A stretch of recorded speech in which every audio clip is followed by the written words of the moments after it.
Les amis, bonjour à tous, j'espère que vous allez bien. On revient aujourd'hui sur un sujet un petit peu avec un nouveau style, un nouveau concept.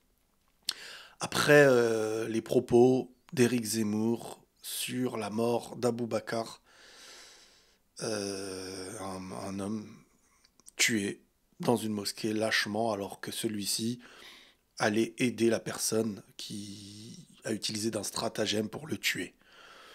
Vous connaissez un petit peu l'histoire. C'est quelqu'un qui est rentré dans une mosquée, qui est venu dire à qui est venu dire à Abou Bakar euh, de l'aider, de lui apprendre la religion, qu'il voudrait rentrer, qu'il voulait apprendre à prier, je crois, quelque chose dans le genre. Et celui-ci, pendant lui apprenait à prier dans un lieu de culte, une fois prosterné, c'est là que le criminel, que le tueur, que le terroriste s'est mis à le... Voilà, c'est affreux, c'est triste. C'est une mort parmi les morts. Et ça, faut le dire aussi, c'est une mort parmi les morts parce qu'ici, on n'est pas là pour amoindrir des morts, utiliser des morts. Si vous me cherchez sur mes réseaux depuis des années, il n'y a pas longtemps, on a parlé de la mort du pape, on avait évoqué Lola, on avait évoqué, et parfois même avant de savoir l'origine de la personne qui a tué ou de la personne qui se fait tuer, on est humain, on est des créatures de Dieu, et toute mort d'innocents nous fait mal au cœur, et on les défendra. On les défendra sans aucun problème. Venez vers moi pour défendre avec vous des gens innocents, que je serai toujours avec vous. Mais pas avec celui qui me demande de venir quand lui va se taire quand ça touche pas la mort qui l'arrange, par contre. Ça, c'est pas mon truc préféré. Ça, faudra pas. On demande pas aux autres d'être le plus juste possible quand nous-mêmes on est injuste. C'est entre gens qui essayons d'être justes qu'il faut se tenir dans la main, essayer d'avancer et de répondre à la meilleure des manières face à ceux qui nous utilisent. Ceux qui, d'une certaine manière, au-dessus, se font la petite guéguerre de bataille de qui aura le pouvoir, et nous, on est juste les idiots utiles. Non, non, non, non. Que ce soit quand la gauche veut t'utiliser, faire de la récupération, la droite, et machin chouette, je cherche même plus à savoir qui est qui. Je cherche à savoir qu'est-ce qui est juste. Où est la vérité, et celui qui dit la vérité, quand il l'a dit, on est d'accord. Mais quand il y a de l'utilisation, et comment vous voulez aveuglément suivre de la politique en vous disant lui il est là pour mon bien. Moi j'ai du mal avec ça. Et encore une fois, voilà, faut pas m'orienter dans un parti. Moi je m'appelle Riles. Moi je cherche à être juste. Que ce soit entre humains, entre gens que je connais, entre partis religieux, entre politiques, je ne m'arrête pas sur une chose en disant vérité absolue ça, et voilà, faites le travail pour moi. Non, je suis un humain, j'essaye de chercher où est le bien, j'essaye de chercher où est la vérité, et ça c'est un travail qu'on se doit de faire, malheureusement. Donc aujourd'hui, je voulais revenir sur l'énième inhumanité hein, qui existe partout hein, en politique, mais celle-ci spécifiquement parce que, en fait, j'ai comme l'impression que les gens se font trop facilement endormir de plus en plus. Et c'est normal, parce que les gens sont dépassés. Euh, Le monde leur fait peur actuellement. Ils sont dans une phase de vie où les prix augmentent, l'inquiétude est mise sur leurs épaules quotidiennement, le stress, devoir payer, repayer, être taxé, et les débats quotidiennement télévisés ainsi que les propagandes viennent à te mettre dans la tête un esprit de peur. Là où on devient leur idiot utile, c'est que c'est eux qui décident de quoi on a peur. Si on éteint la télé et qu'on n'écoutait rien et qu'on vivait, on serait moins confronté à certaines peurs, même s'il faut savoir prendre les problèmes qui peuvent exister aussi. Mais parfois, il y a des problèmes que c'est à eux de gérer et qu'ils ne doivent pas mettre dans notre tête une volonté de nous terroriser pour mieux nous contrôler. Ça, c'est un travail qui est difficile parce que c'est devoir faire un travail d'introspection et un travail individuel. Malheureusement, c'est quelque chose qui a du mal à être fait de plus en plus parce que bah, on est de plus en plus connecté. On est de plus en plus, on donne notre esprit à celui qui veut l'utiliser, et les réseaux en sont, les réseaux comme... ils n'ont jamais été aussi puissants, ainsi que les propagandes actuellement, même si, à l'inverse d'avant, où avant on avait par exemple en face de nous la télé ou la radio, et c'est eux qui décidaient de tout ce qu'ils allaient nous donner, on n'avait presque pas le choix, si ce n'est à travers la lecture de certains livres, de certaines choses, pour chercher de nous-mêmes. Aujourd'hui, on a plus de possibilités de chercher de nous-mêmes, mais l'impact de la propagande est beaucoup plus grande qu'avant. Et encore une fois, de partout. De partout. De partout et dans tous les domaines. L'impact et la propagande est beaucoup plus grande qu'avant. Donc, j'étais tombé sur ça. Je suis tombé sur ça. On va l'écouter ensemble. Donc, on va se mettre en mode voilà. Oui, on évolue, les gars. On évolue dans les moyens, les gars. Donc, on écoute ce qui a été dit. Le Malien serait encore en vie s'il avait été expulsé. Les deux... Alors déjà, je fais des petites pauses. Le Malien aurait été encore en vie s'il avait été expulsé. Déjà, on précise le Malien pour vraiment préciser qu'on ne parle pas d'un Français ici. C'est le Malien. Le Malien, pour rappeler qu'il n'est pas chez lui, possiblement, peut-être qu'il n'avait pas ses papiers, j'en sais rien, ça je ne peux pas parler. Mais donc, les mots sont très bien utilisés, c'est de la politique. Hein. On recommence. Le Malien serait encore en vie s'il avait été expulsé. Les deux... Le Malien aurait été encore en vie s'il avait été expulsé. Donc là, premièrement, on essaye d'utiliser l'idée que l'idée politique que Zemmour défend, donc se battre contre les OQTF, etc. Enfin, en soi, moi, ça me gêne pas que quelqu'un vienne dire une personne qui est en situation irrégulière doit être mise en situation régulière, qu'il n'a pas à faire ça ou être là et tout. Moi, c'est pas le débat qui me dérange. Là, le problème, c'est qu'on parle d'un attentat, on parle de quelqu'un qui a fait face à un terroriste, à une personne qui l'a tué, à un criminel, un innocent en face. Donc, sa situation régulière ou irrégulière, je me la pose si c'est le tueur. Le tueur, là on a un tueur, et on me dit il aurait pas dû être là, et c'est là je me dis, je peux rien dire, en vrai. Là je peux rien dire. Mais le fait qu'on parle d'une personne qui est dans un endroit en France, c'est comme si c'était dans une boulangerie, non, là c'était dans un lieu de culte. Et dans ce lieu de culte, est-ce qu'il n'y a que des sans-papiers? Est-ce qu'il n'y a que des... Non. Donc en fait le problème là il est bien plus profond. Si ça n'avait pas été Aboubacar, ça aurait pu être quelqu'un d'autre. Et ça aurait été quelqu'un d'autre, parce que l'intention du criminel a eu lieu. Et elle aurait été toujours là, son intention. Il aurait voulu tuer et faire du mal. Tout simplement. Donc si ça n'avait pas été Aboubacar, vous pensez que lui, il a réfléchi? Alors, c'est un sans-papier, je vais aller vers lui.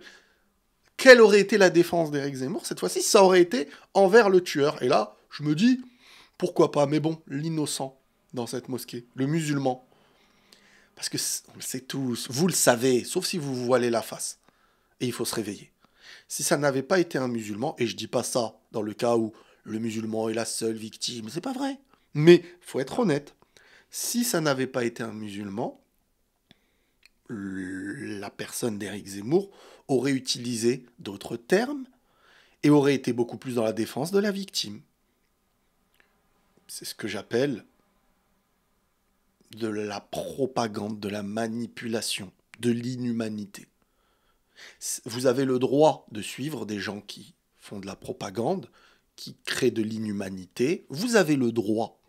Il faut l'assumer. Comme ça, on sait avec qui on parle. Mais vous ne pouvez pas dire on défend la justice, la vérité, le bien, la cohérence. Non, il faut savoir ce que vous voulez. Donc quand on me dit, et qu'on oriente le débat d'une personne qui a été tuée lâchement, et qu'on me dit il n'aurait pas dû être là, il n'aurait pas été mort, attendez, on va écouter. Personne en cause ne devrait pas, n'aurait pas dû être en France. La victime malienne était un clandestin sous OQTF qui, si le ministère de l'Intérieur faisait bien son travail, aurait dû être envoyé depuis longtemps. Donc là, en fait, on n'est que dans l'échange politique. Hein. Parce qu'ils savent aussi, et c'est là le problème de notre politique, c'est qu'on a d'un côté et de l'autre deux partis qui se font la bataille. Ils font la guerre ensemble, en fait. Ils se battent entre eux, et nous, on est les idiots utiles d'en dessous. Parce que nous, on doit choisir là où il faut s'unir. Et tant que t'es pas uni, t'as perdu. On doit chercher un terrain d'entente humain, normalement. Là où il n'y a pas ce terrain d'entente humain, il y a bataille. Et dans une bataille, il y a deux camps. Et dans le camp, tu dois défendre le tien et dire t'as raison, t'as raison, t'as raison. Et l'autre doit dire t'as raison, t'as raison, t'as raison. Et c'est ça le problème. Et c'est là où, pour moi, l'esprit politique gagne avant même qu'on choisisse quelque chose. Et que nous, on est perdants. Et Et donc, comme je vous dis, oui, voilà, là, il s'attaque aussi aux idées des autres politiques, s'ils avaient fait leur travail. Mais c'est pas vrai. C'est pas vrai. Parce que, dans tous les cas, le criminel, ou les criminels, auraient pu avoir, comment vous dire, auraient pu attaquer une personne française ou non française. Une personne qui a ses papiers ou non. Un touriste. Oui, ça aurait pu être un touriste aussi. Bosnien, puisqu'on appelle cela comme ça, venu de Bosnie, dont le père aurait dû être expulsé il y a longtemps si les juges ne trouvaient pas toutes les excuses. Et moi, j'ai envie de me dire, c'est ça ton débat? C'est ça ton... Si la personne, c'était pas un noir musulman dans une mosquée, qui n'avait pas ses papiers, on serait dans quel autre débat? C'est inhumain. C'est inhumain. C'est inhumain. Il y a des familles en deuil. Il y a des... C'est un message, en plus, c'est un crime qui a été fait contre une personne religieuse, spécifiquement contre sa religion, sur le coup. Ça a été dit par sa bouche du criminel. Mais comment on est arrivé à quelle époque où on peut, devant quelqu'un qui meurt et qui a agonisé, comme ça, là, on parle devant l'agonie et devant le deuil, papier, pas papier, machin, pas machin. Que le politique, dans son bureau, ait ce débat avec d'autres politiques, ça ne me gêne pas. C'est leur travail s'ils veulent, il n'y a pas de problème. Qu'on en arrive à la télé à mettre dans la tête des gens, parce que j'ai eu des retours, hein, dans la tête des gens, même quand tu vis le deuil d'une victime, venir te parler d'une situation de ses papiers. Comme je vous dis, là, on parle de la victime. Que tu aies ce sujet-là pour le criminel, il n'y a aucun problème. Il aurait dû être là, il n'aurait pas dû être là, machin chouette, ce que tu veux. Mais la victime, si c'est pas cette victime, c'est une autre victime. Il est là le problème. Ça aurait pu être un touriste, ça aurait pu être une personne de papier français, ça aurait pu être un Français, ça aurait pu être lui, ça aurait pu être son fils ou sa fille, ça aurait pu être possiblement dans une synagogue, dans une église, Et le débat, il change après. En fonction de quel humain meurt, on décide, avec nos costumes, de dire, bon, alors là, on parle pas côté humain, faut pas... C'est comme ça que ça se parle entre eux. Hein. Je sais pas si vous vous rendez compte, vous êtes des gens bien, des gens gentils. Et c'est pour ça que vous vous faites manipuler. Vous vous faites manipuler parce que vous pensez que des gens veulent vous sauver. C'est ça pour moi le problème. Il n'y a qu'une chose qui peut sauver votre peau et la peau des autres. C'est quand nous, à notre échelle, on fera notre travail d'humain, d'union, d'intelligence, de savoir pointer un problème ensemble, de ne pas juger sur une tête, une couleur, d'être humain, et d'être humain contre l'inhumain, qu'il soit blanc, noir, arabe, non religieux, musulman, juif ou chrétien. On est vers le bien, la justice, on est contre l'injustice et le mal. Là, on fait avancer les choses. Là, on se fait pas endormir. Là, mais on se fait endormir, nous. Nous, c'est comme ça qu'on vit. Ils parlent à la télé, c'est la vérité dans nos têtes. Moi, je suis la gauche, moi, je suis la droite. On est des ennemis. Moi, je défends les idées. T'es d'accord avec tout? Non, mais je défends les idées. D'accord, ok. Ça change quoi à ta vie? Qu'est-ce que toi, tu changes dans ta vie? Qu'est-ce qui se passe quand tu ouvres la porte de chez toi le matin? Qu'est-ce que tu apportes? Quelle est ta contribution? Parce qu'on t'a dit, va chercher de l'argent, paye tes loyers, redors, va bosser pour un patron, reviens, paye tes loyers, voilà, et on te dit que le danger, t'as un danger. Mais en vrai, moi, si j'avais ce mode de vie dans ma tête là, de celui qui est aveuglé par tout ce qu'il y a au-dessus, mais à un moment donné, je sens le danger avant qu'il arrive. Avant qu'on me dise autour, mais je me dis, mais la vie que j'ai est une catastrophe. J'ai même pas envie de penser à demain parce qu'en fait, aujourd'hui, on meurt. Enfin, je veux dire, ça m'attriste de voir comment aujourd'hui on a réussi à mettre la cassure entre les hommes, des personnes qui vivent les unes à côté des autres, et j'en passe. Mais vous savez, je vais terminer avec une phrase. L'inhumanité. L'inhumanité que vous avez. Je l'ai même écrit sur Insta. Je l'ai même écrit sur Insta pour pas avoir à dire les choses d'une mauvaise façon. À ceux qui sont inhumains, n'oubliez pas que la vie éduque tout le monde.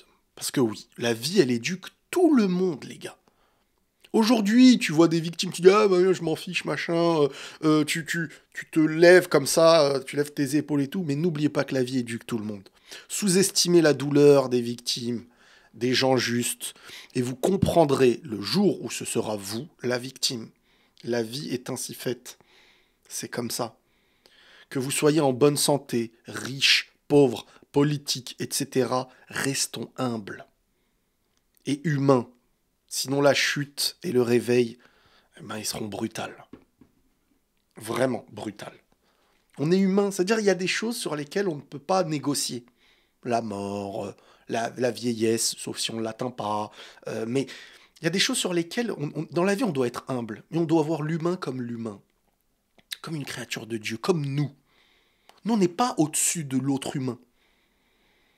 Et quand on a décidé de signer pour être un politique, etc., on sait dans quoi on s'engage. Hein.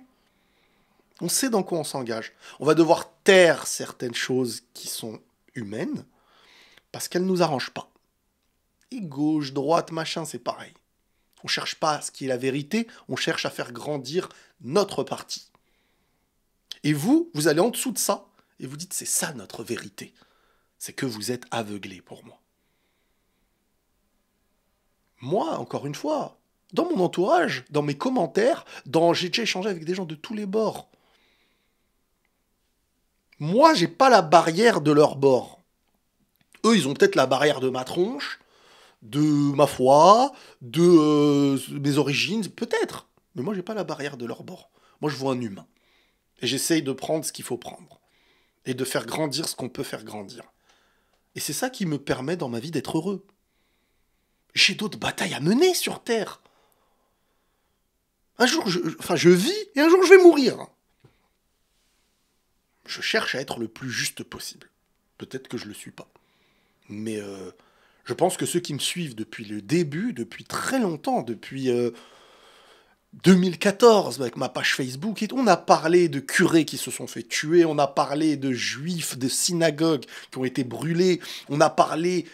Pendant très longtemps, j'évoquais moins des personnes, entre guillemets, qui ont ma foi, parce que j'étais très naïf en me disant, en défendant l'autre, on envoie un message de fraternité, et on sera défendu par l'autre en réponse fraternelle. Et pour moi, c'était dans ce sens-là que je voulais orienter les choses avant. En mode, je fais le pas, vous faites le pas. Et on se prouve qu'on veut avancer ensemble. C'était comme ça que je pensais. Avec le temps, je me suis rendu compte que j'étais un peu naïf parce que, en pensant comme ça, les gens prenaient, et d'une certaine manière, je regrette pas parce que tout ce qui est humain doit être défendu. Que ce soit au Congo, que ce soit des SDF en France, que ce soit les Ouïghours, que ce soit en Palestine, que ce soit... c'est un humain que je vois, c'est un enfant qui a des parents ou qui avait des parents. C'est comme ça qu'on doit s'éduquer. S'auto-rééduquer même, j'ai envie de dire. Et quand je vois après des propos comme ça, et tu sais très très bien que dans une autre situation, si la victime est d'une autre couleur, d'une autre ethnie, d'une autre religion, etc., le discours n'est plus le même. J'en ai marre. J'en ai marre, mais on va pas lâcher. On cherchera à être juste et la vérité. Et en continuant de se tromper aussi, parce qu'on n'est pas parfait. Voilà, les amis, j'espère que cette vidéo vous aura plu. Prenez tous soin de vous et la paix sur vous.